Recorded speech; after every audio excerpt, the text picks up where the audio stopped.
All right, guys, ask and we shall receive. So the big trade news has finally broke in terms of what JD has been sitting on and expecting to probably blossom for, the entire offseason now.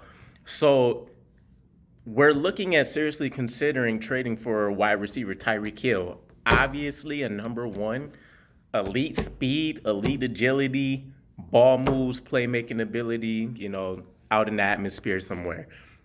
Perfect wide receiver for the Jets, let alone the fact that Zach Wilson has a cannon of an arm. He should be able to still, make those those deep passes, operating at an efficient level for us. Tyreek Hill is a game changer. You're talking about a wide receiver that's been to the Pro Bowl all 6 years of his career so far. And it looks like the breaking point, which is not a negative fracture, is the fact that with the enormous contract Patrick Mahomes got for that $500 million, it's obviously going to cause a lot of friction with which agents they're able to keep. This is probably going to be a year in and year out, problem for them. It's a great opportunity for us. According to the situation, it's between the Jets and the Dolphins. The Dolphins are in mostly because I believe it's their director of player personnel currently was one of the members that overseen originally drafting Tyreek Hill. So he's very in tune with, what his skill set looks like, what he can do. And obviously the rest of the league from afar has been able to watch him dominate. There's nothing to indicate that this is specifically a Patrick Mahomes Tyreek Hill relationship that's allowing him to produce at the level he is. I believe it immediately elevates everything else that we can do on the team. Everybody has to be happy, including a Corey Davis or an Elijah Moore. Even if they're expecting to be a number one, that's a game-changing move for us. We just brought in two very efficient blockers at tight end who can also produce in the passing game.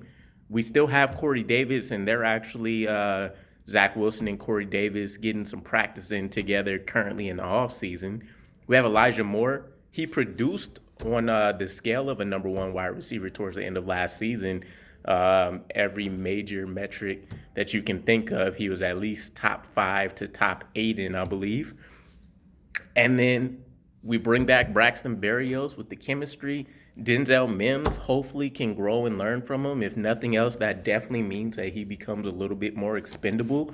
So I'm very excited. Now, according to kind of all the information I've been able to check out and see so far, it looks like Joe Douglas will not lose this bidding war. The Chiefs are currently asking for at least 2 number ones. So here's how this could play out.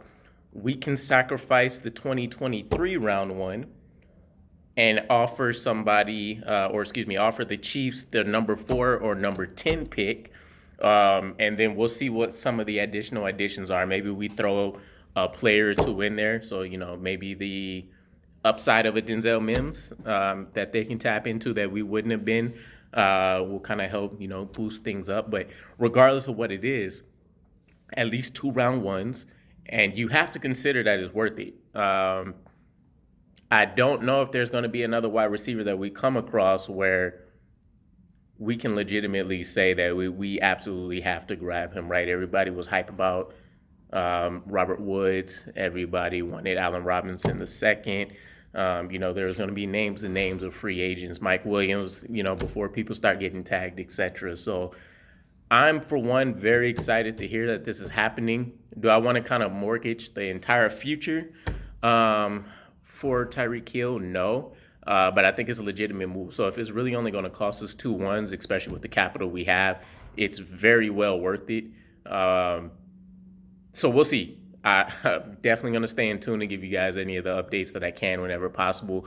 But let me know what your guys' thoughts are. If it takes like 2 ones and a mid-round pick or 2, would you guys still be on board? Or is this something where we should just really take our collection of picks and try to make it work in the draft? But for my school of thought, we're not going to see a better wide receiver core than Tyreek Hill at the 1, Corey Davis at 2, Elijah Moore basically alternating between slot and a number 2 wide receiver. and then having Braxton Berrios and, filling in that fifth, sixth, maybe seventh spot with draft picks, which means it doesn't have to be a high priority in a draft anymore. So I'm more curious if Joe Douglas can pull this off, what the compensation is going to look like, because he hasn't been on the end of a losing trade really at any point. This will be his first big trade opportunity that he's been a part of, though. We haven't seen any major trades. I think he's done one or two player for player here for there, here and there. Otherwise, everything else has just been kind of minor picks for, anywhere between third to seventh round picks outside of the big ones like Sam Darnold and Jamal Adams. But again, let me know what your guys' thoughts are. Super excited to hear this news. And hopefully we hear something break in terms of this getting solidified before the end of the week.